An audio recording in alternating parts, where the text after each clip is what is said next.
नमस्कार, मैं हूं वैशाली। आप देख रहे हैं the Bharat times news channel. आइए रुक करते हैं आज की बड़ी खबर पर। अहमदाबाद में हाल ही में हुए एयर इंडिया विमान हादसे ने देश को झकझोर कर रख दिया है। इस हादसे में कई लोगों की जान गई और कई घायल हुए। ऐसे में एयर इंडिया के चेयरमैन एन चंद्रशेखर ने इस त्रासदी पर पहली बार सार्वजनिक रूप से अपनी प्रतिक्रिया दी।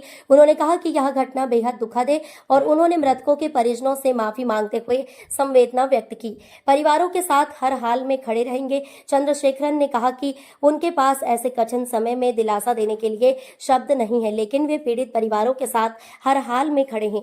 उन्होंने आश्वासन दिया कि एयर इंडिया की ओर से सभी आवश्यक सहायता मुहैया कराई जाएगी। उन्होंने विशेष रूप से यह भी कहा कि आर्थिक मुआवजे के साथ साथ मानसिक और सामाजिक समर्थन भी दिया जाएगा ताकि प्रभावित परिवारों को जीवन सामान्य करने में मदद मिल सके।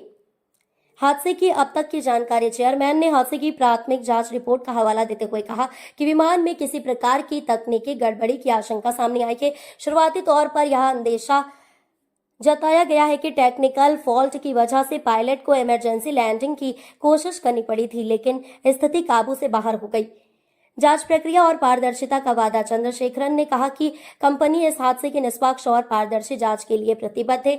उन्होंने यह भी कहा कि यदि जांच में किसी प्रकार की लापरवाही सामने आती है तो संबंधित लोगों पर सख्त कार्रवाई की जाएगी। उन्होंने इस पूरे मामले की जांच के लिए एक विशेष आंतरिक कमेटी के गठन की भी घोषणा की है।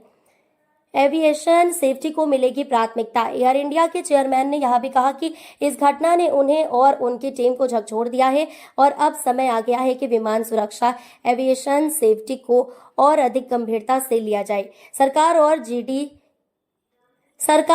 डीजीसीए